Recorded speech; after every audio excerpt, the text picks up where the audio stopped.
좋습니다. 우리 석진호 형제님 이제 구원을 고백했으니까 성장을 위해서 기도해 주시고, 그러므로 인해서 자연스럽게 이렇게 이제 남편들을 위해서 기도하시는 분들 가정이 한 6가정으로 줄었습니다. 6가정, 6자매님들을 위해서 계속 여러분들이 꼭 기도해 주시기 바랍니다.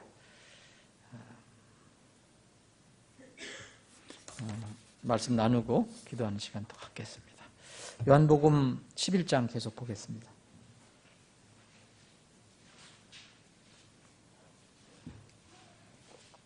요한복음 11장 11절부터 16절까지 한번 읽겠습니다. 이것들을 말씀하시고 그 뒤에 그분께서 또 그들에게 이르시되 우리 친구 나사로가 잠들었도다. 그러나 내가 그를 잠에서 깨우러 가노라 하시니, 이에 그분의 제자들이 이르되 주여 그가 잠들었으면 좋아지리이다 하니라. 그러나 예수님께서는 그의 죽음에 대해 말씀하셨을 때 그들은 그분께서 잠들어 쉬는 것에 대해 말씀하신 줄로 생각하니, 이에 예수님께서 그들에게 분명하게 이르시되 나사로가 죽었느니라. 내가 거기에 있지 아니하였던 것을 너희를 위해 기뻐하노니 이것은 너희가 믿게 하려 함이라. 그럼에도 불구하고 우리가 그에게로 가자 하시매, 그때 디두모라 하는 도마가 자기 동료 제자들에게 이르되 우리도 그분과 함께 죽으러 가자 하니라. 우선 11절에서 16절까지 보겠습니다. 저는 이 부분을 죽음에 대한 예수님의 관점이라는 이 소타이틀을 한번 다뤄봤습니다. 죽음에 대한 예수님의 관점. 요사이 그 신문 방송 보기가 좀 겁이 납니다. 여러분들은 어떠신지 모르지만, 저는 아침에 이제 눈을 뜨면 제가 담배를 안 피우니까 담배 피운 사람은 제일 먼저 담배를 찾는다고 그래요. 다행히 저는 담배를 안 피우니까 눈 뜨면 담배를 안 찾습니다. 근데 눈을 뜨면 제일 먼저 냉수 한 그릇 먹고 조금 먹고 이제 기도하고 성경 읽는 시간을 갖습니다. 거의 무슨 일이 특별한 무슨 천지 재난이 일어나기 전까지는 아마 이런 시간을 계속 가진 것 같습니다. 그리고 가질 것입니다. 그리고 나서 이제 선진들의 시간이 있으면 선진들의 좋은 신앙서적을 읽습니다. 요새는 제가 일부러 그런 게 아니라 주위에서 이렇게 목사님들도 보내주시고 그래서 이 책을 읽는데, 요새 읽는 책은 목사에 관한 책이 많습니다. 거기에 보면 나쁜 목사도 있고 좋은 목사도 있고 별 책들이 다 있더라고요. 그래서 그런 걸 좀 읽습니다. 그래서 그런 책을 읽고 그런 다음에 이제 방을 나가서 현관문을 엽니다. 뭘 가지러 오는 거죠? 신문을 집어들고 나옵니다. 근데 신문을 집어들고 현관문을 닫기 전에 저희 입에서는 또 사고야? 또 이런 일이야? 이런 소리가 자주 나옵니다. 만약 아침에 제가 눈을 뜨자마자 먼저 세상신문을 읽으면 제 영혼은 무척 힘들었을 것입니다. 점점 무거워져 갈 것입니다. 그러나 말씀의 소망이 제 안에 있기 때문에 세상 무질서하게 지금 흘러가고 있고 정말 미친 듯이 광기를 부리는 것처럼 보이더라도 그렇게 크게 두려워하지는 않게 해줍니다. 제 마음속에 있는 말씀의 소망이 그렇게 해줍니다. 어쨌든 지난주에 제가 이집트에서 성지순례하는 이 한국 교인들이 타고 가던 버스가 이렇게 자폭 테러를 당해서 사고 난 것을 읽었을 때 참 안타까웠습니다. 그것도 저희 고향 교회, 제가 옆으로 고향만 가면은 지나다니는 교회거든요. 나는 그 교회가 그렇게 성지순례를 갈 정도로 이렇게 돈 있는 교회인지 몰랐는데, 우리 거기 고향 그 읍에서 제일 큰 교회라네요. 어쨌든 그래도 좀 시골에서는 큰 교회니까 거기까지 가려고 그러겠죠. 그 사건을 이렇게 접하고 또 조금 있었나요? 부산에 왜 그 대학생들, 신입생 MT 그 건물 무너진 거. 10명 죽었나요? 죽고 수백 명이 이게 부상을 당했잖아요. 이런 일들이 사실 계속 일어나고 있어요. 일어나고 있는데 사람들은 이런 사건을 볼 때마다 두려운 마음을 갖죠. 죽는 거에 관해서. 그런데 또 동시에 거의 매일 다른 사람이 죽음을 보고 또 바라보면서 살아갑니다. 이제 하도 들으니까 하도 많이 듣고 보니까 이제 내성이 생겨갖고 이제 웬만해서는 안 놀라죠. 이게 단위가 떨어지면 안 놀랍니다. 사실 눈 하나 까딱 안 해요. 예전에는 옛날에 동네에서 시골 살 때는 누가 하나 어느 마을에 누가 하나 돌아가셨다면 온 동네들이 다 큰 사건이었어요. 근데 요새는 사람들이 하도 많이 죽으니까 끄떡도 안 합니다. 지진하고 쓰나미가 일어나서 수십만 명이 죽은다면 참 이렇게 하다가 곧 또 잊어버립니다. 죽음, 저는 그래서 이런 그 사람들이 죽음이라는 단어를 대하는 그 사람들의 태도가 어떤 때는 좀 신비스럽게 느껴집니다. 저도 마찬가지고. 죽으면 모든 것이 사실 끝나는 건데 오늘 여기 죽음에 관한 이야기가 나오거든요. 세상에서 말하는 죽음은 문자 그대로 세속적인 관점으로 바라보는 그런 죽음입니다. 그러면 이 세속적인 관점으로 바라보는 죽음은 단편적이라는 거예요. 세상은 죽음이 끝이라고 생각합니다.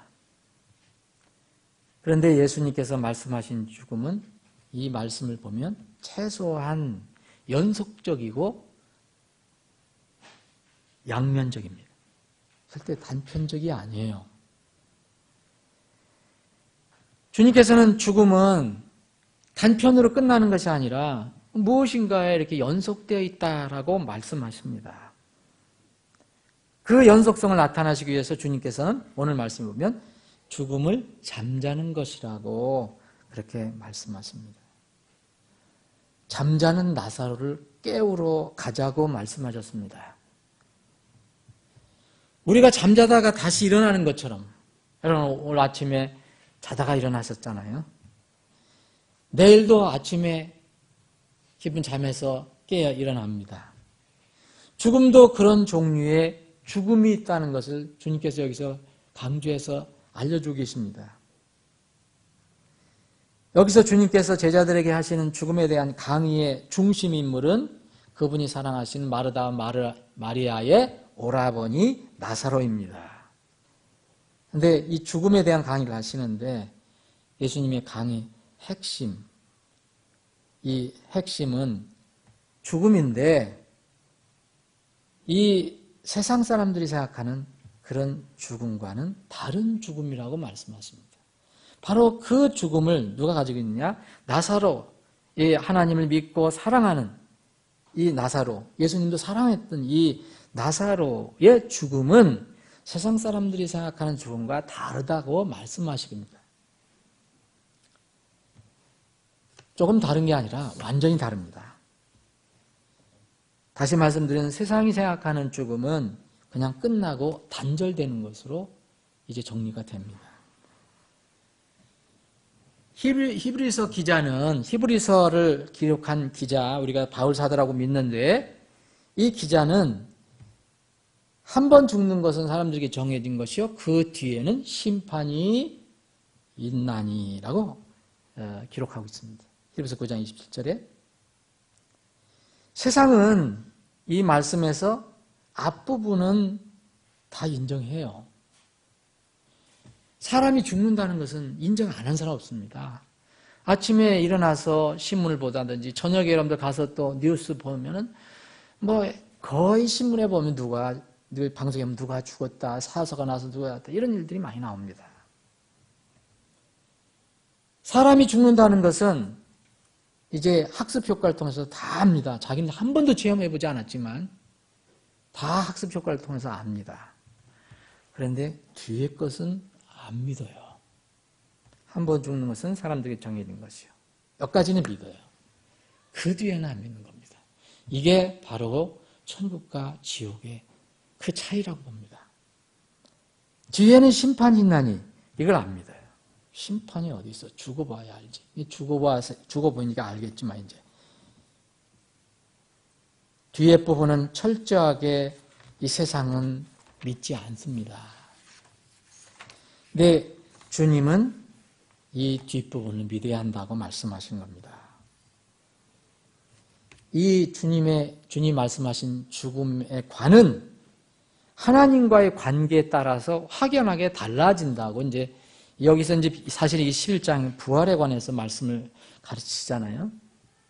하나님과의 관계에 따라서 어떤 관계를 맺었느냐에 따라서 죽음은 완전히 달라진다.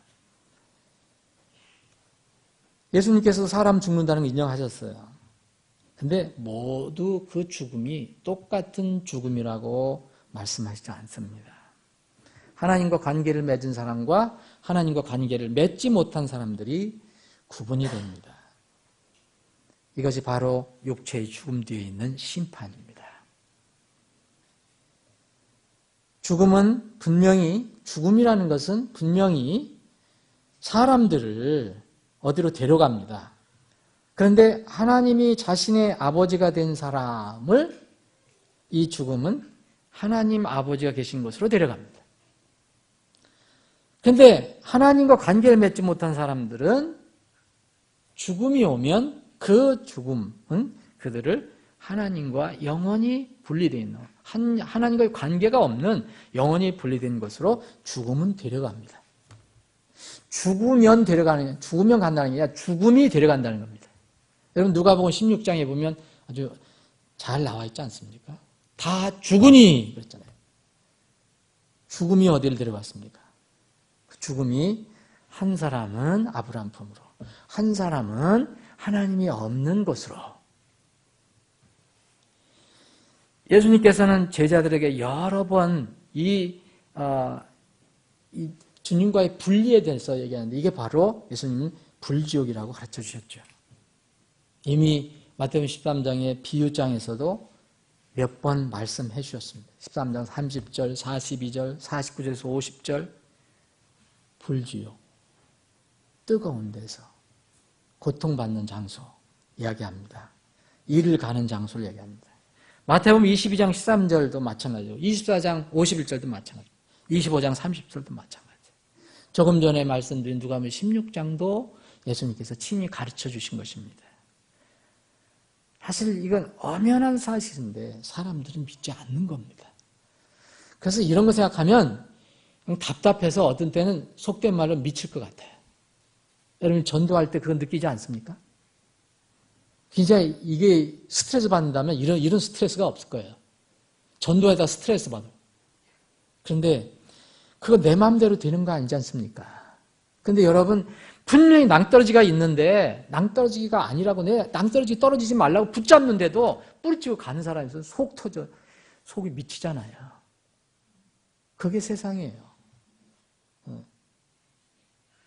바리새인과 같은 거듭나지 못한 종교인들에게도 예수님이 분명히 불지옥을 얘기했어요. 이 사람들은 바리새인들은 뭡니까? 하나님을 안다는 사람, 하나님 믿는다고 하는 사람들, 하나님 명령을 잘 지킨다고 하는 사람들, 이런 사람들에게 불지옥을 경고하셨습니다.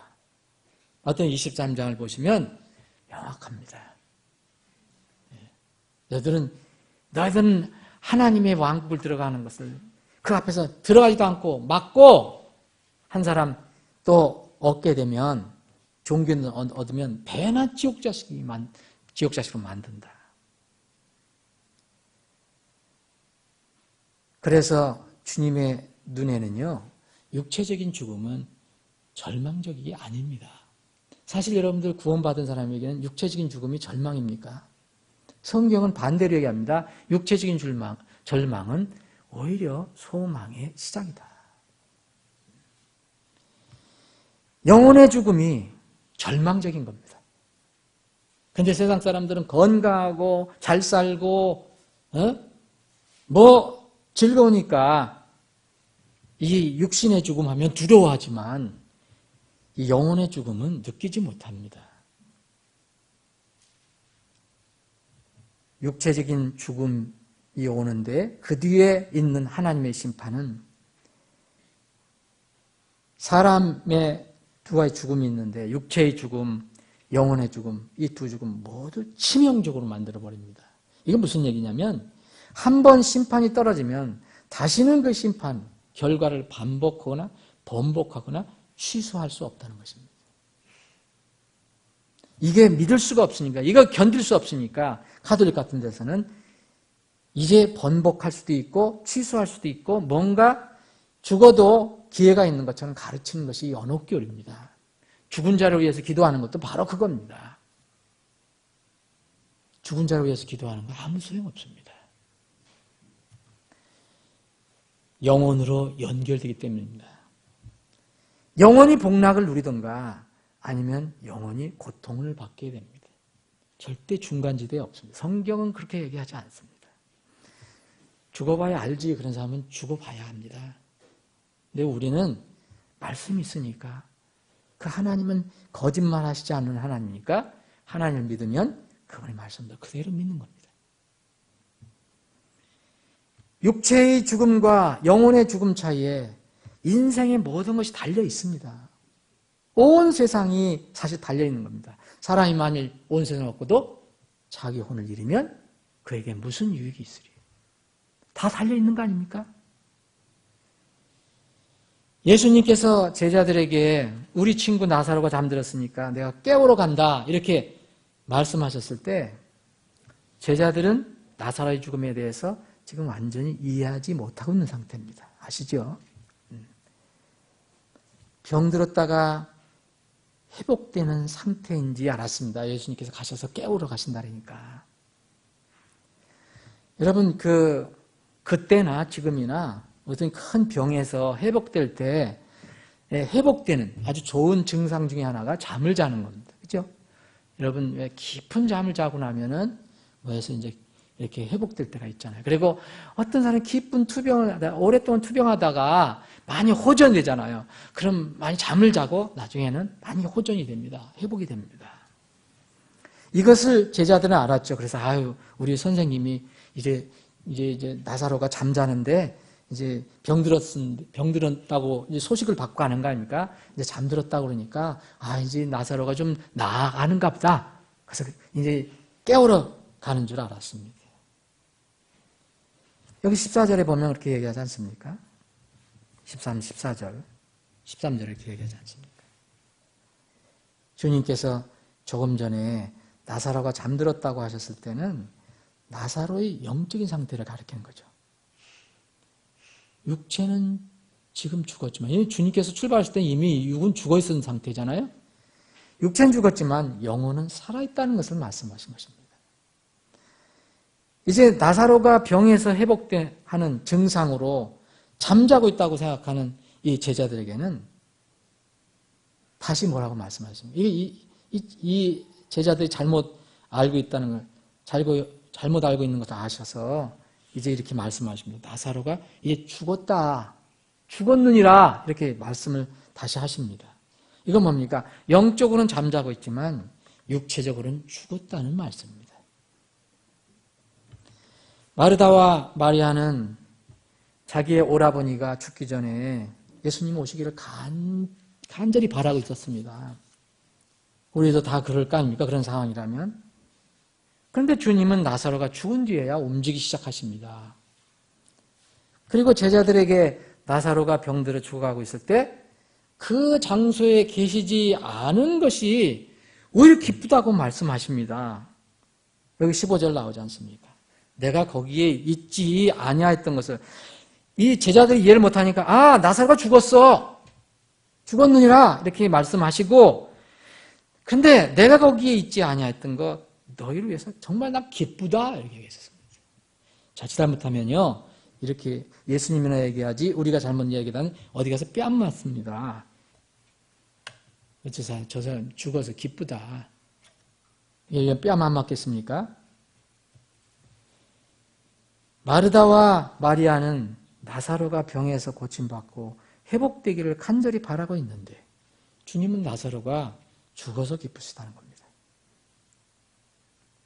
세상적인 기준은 정말 이해하기 어렵습니다. 사실 하나님께서는 구원받은 성도들은 죽음 귀하게 보셨습니다. 시편 116편 15절에 보면 주의 성도들의 죽음은 그분의 눈앞에서 귀중하다 그랬어요. 죽음이 귀중하다.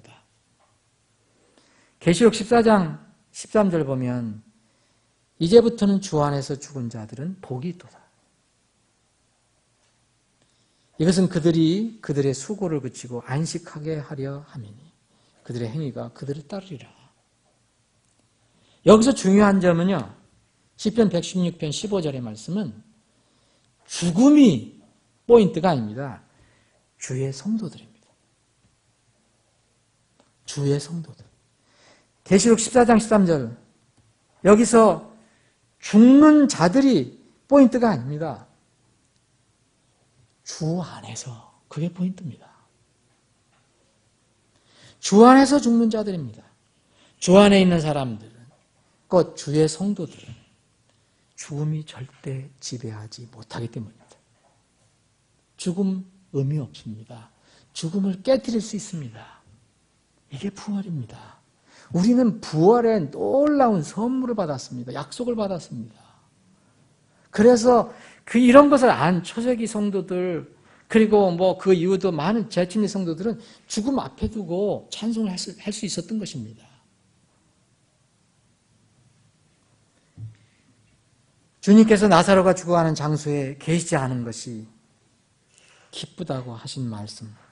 정말 이해하기 어렵지만 세상 사람들은 이해하기 어렵지만 주님이 기쁘시다고 했으면 정말 틀림없이 기쁘신 겁니다. 주님이 가식해서 말씀하시는 게 아니잖아요. 주님이 기쁘셨다면 마르다도 마리아도 기뻐야 했는데 기쁜 것이 되어야 했는데 자기 오라버니, 이 육체가 죽어가는 이 오라버니, 이제 이미 죽은 오라버니, 이거 육체를 생각하니까 기뻐할 수 없었죠. 이 누이들은 기뻐할 수 없었어요. 근데 예수님께서 여기 말씀하신 것을 보면 내가 이 나사로가 죽어서 기쁘다라고 말씀하신 게 아니고 내가 거기에 있지 아니었던 것을 기뻐하는데 누구 때문에 기뻐하느냐 했어요. 너희를 위해서 기뻐한다 그랬습니다. 너희를 위해서. 너희가 누굽니까? 지금 예수님을 지금 말렸던 제자들이거든요. 거기 내려가면 안 됩니다. 거기 가면 위험합니다. 조금 전에 얼마 전에도 지금 유대 내려갔다가 돌 맞아 죽을 뻔하지 않았습니까? 내려가지 마십시오. 이렇게 말렸던 제자들입니다. 이 제자들에게 너희를 위해서 나는 기뻐한다 그랬습니다. 제자들을 위해서 기쁘시다는 것입니다. 그의 누이 마르다와 마리아를 위해서 기쁜 것이 아니고 제자들을 위해서 기쁘다고 하신 것입니다. 제자들에게 꼭 가르쳐 주시고 싶은 것이 있는 겁니다. 그것이 바로 부활의 진리입니다. 마르다와 마리아도 부활의 진리를 이 과정상 이제 알게 되겠죠. 좀 쭉 읽어보시면 이제 예수님께서 마르다하고 대화를 나누잖아요. 마리아하고 대화를 나누는데. 그런데 지금 이 순간은 육체적인 자꾸 생각을 하니까 오라버니 육체를 생각하니까 기쁨이 되지 못합니다. 그런데 어떤 면은 제3자죠. 제자들은 이번 기회에 부활의 진리를 알아야 합니다. 예수님께서는 이 땅에 조금 있으면 남겨두고 갈 제자들에게 죽음과 부활의 의미를 확실하게 가르쳐 주실 기회가 와서 지금 기쁘다고 하신 것입니다. 무엇이 기쁘다는 것입니까? 그래서 이것을 저는 이렇게 묵상하면서 참 주님께서 우리가 이 성경을 통해서 뭘 이렇게 배우고 그 진리를 알게 되는 거 참 기뻐하실 것이라는 생각을 또 해봤습니다. 엉뚱한 세상 거 이렇게 배우는 것보다도 이 성경의 진리를 알고 주님의 그 마음을 아는 것 얼마나 기뻐하실까 생각을 해봤습니다.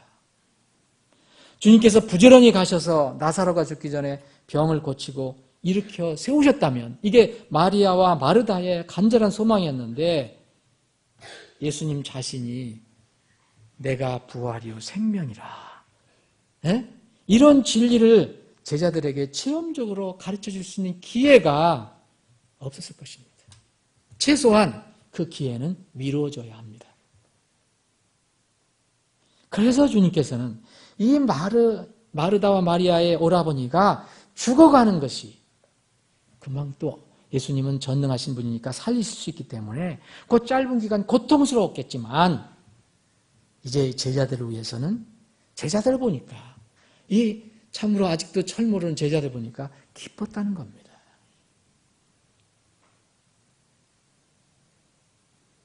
우리는 이미 성경을 가지고 있습니다.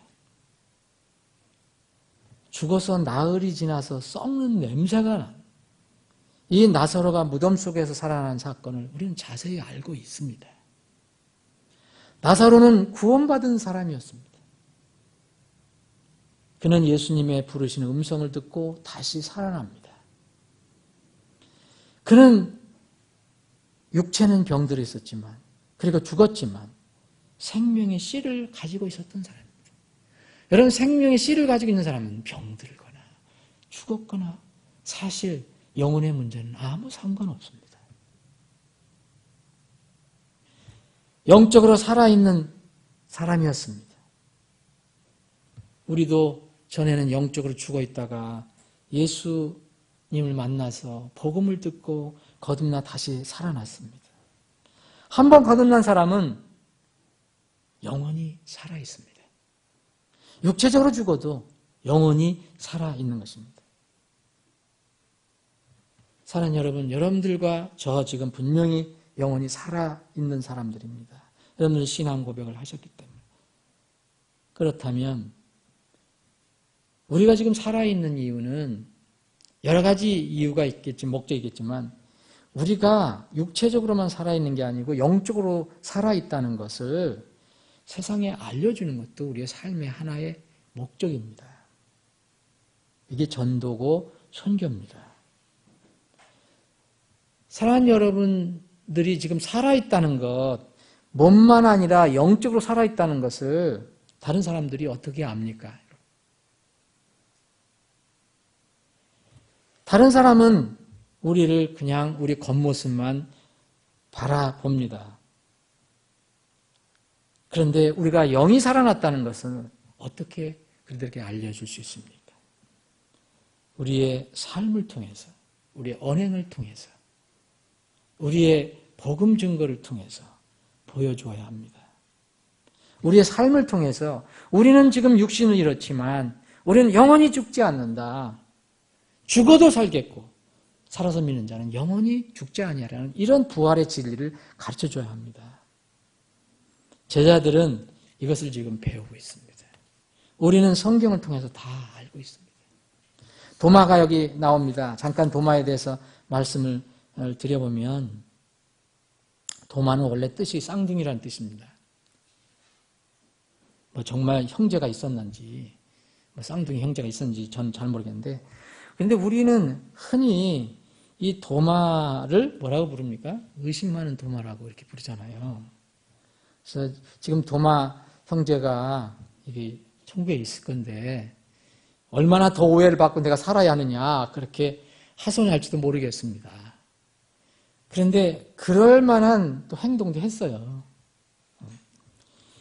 사실 의심 많은 도마라 그러면 의심 많은 아무개 그러면 구원받았어도 참 명예스러운 게 아니잖아요. 영예스러운 이름 아닙니다. 근데 여러분 여기 오늘 잘 보십시오. 여기에 예수님께서 이렇게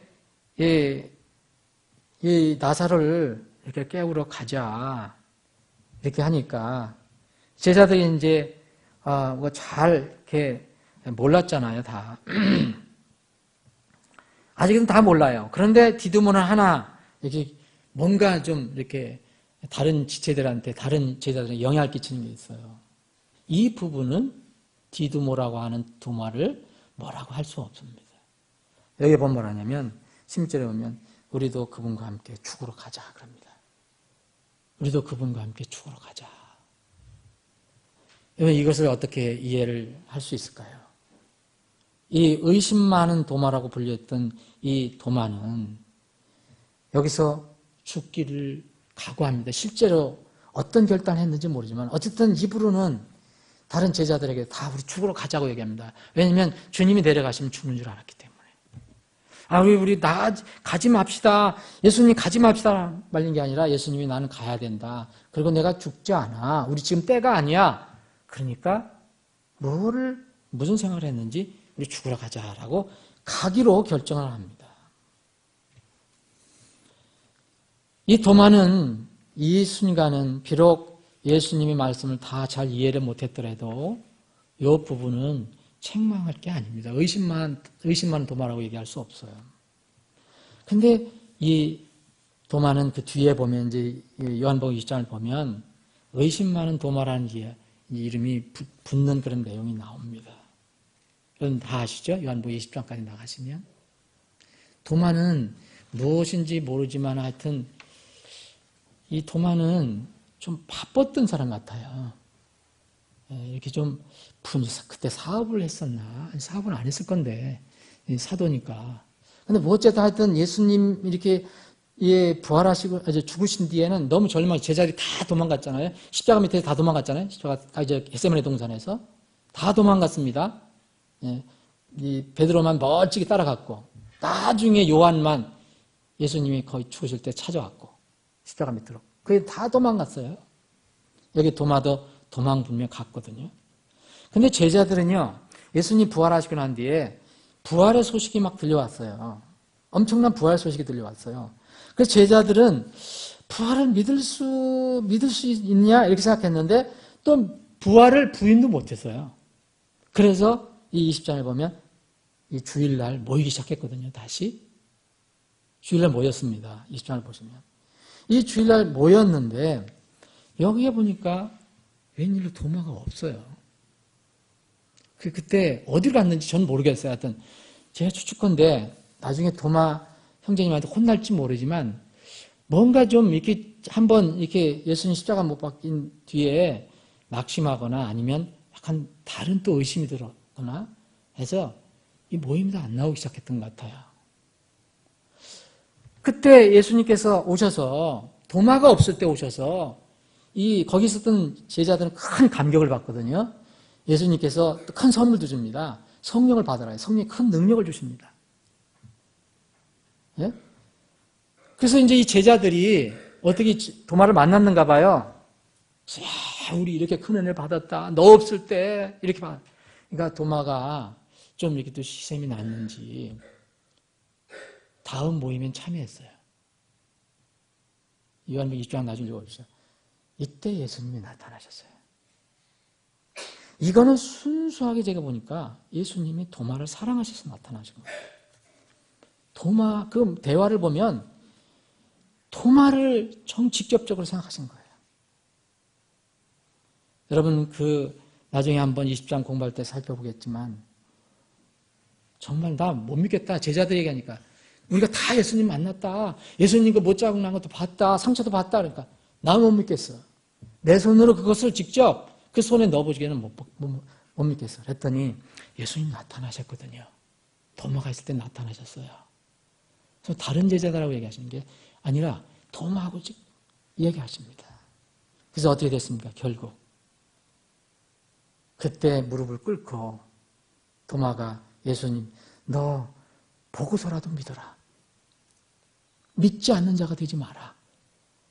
그래서 이 도마가 예수님이 그 못자국에 손을 놓고 무릎 꿇지 않습니까? 거기서 고백을 하죠. 주는 나의 주시오. 나의 주님이시며 나의 하나님이신다. 전에 어떤 고백을 했는지 모르겠어요. 그런데 이때 진정한 신앙 고백을 합니다.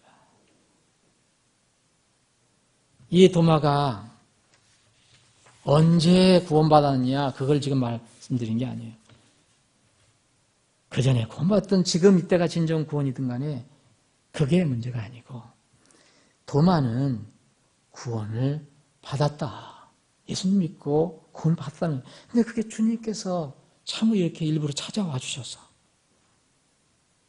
그가 이렇게 고백을 할 수 있게 하셨다.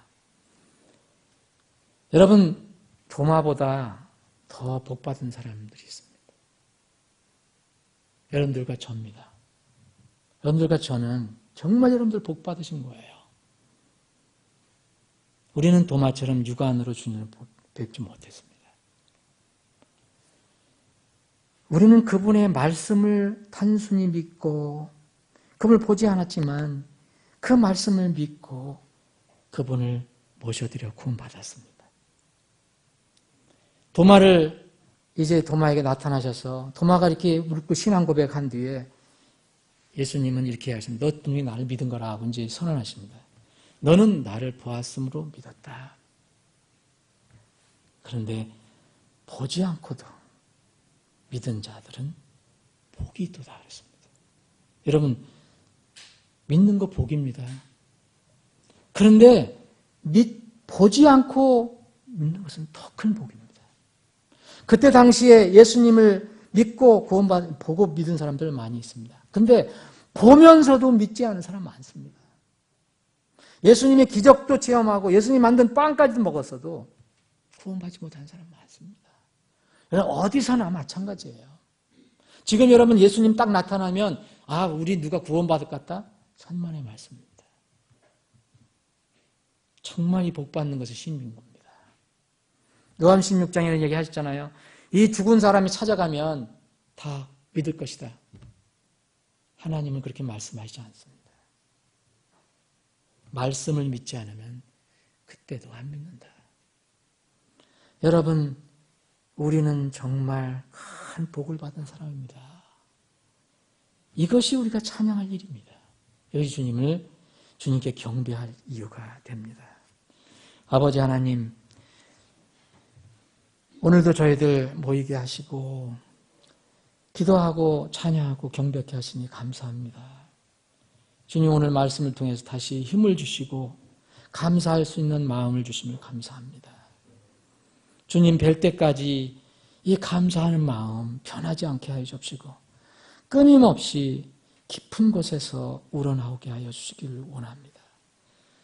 우리를 긍휼히 여겨주셔서 사랑해 주셔서 성령의 감동, 감화를 주셔서 우리가 주님을 직접 얼굴 뵙지 못해서도 이 말씀을 통해서 우리 이 모든 죄를 사해 주신 주님이라고 믿고 오늘 구원받게 하신 것 감사합니다. 주님, 그런 주님을 이제 곧 배울 날이 다가옵니다.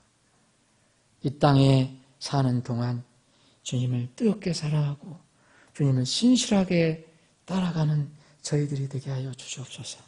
아버지, 이 시간 저희들이 각자 기도합니다. 여러 가지 기도 제목을 가지고 나왔습니다. 주님, 그 기도 제목을 들어 응답하시고 하나님의 영광을 나타내 주옵소서. 우리 교회가 기도하는 교회가 되어서 금년 안에 큰 기도의 큰 응답과 열매를 거두는 참 수확의 한 해가 되게 하여 주시옵소서. 거룩하신 예수님의 이름으로 기도합니다. 아멘.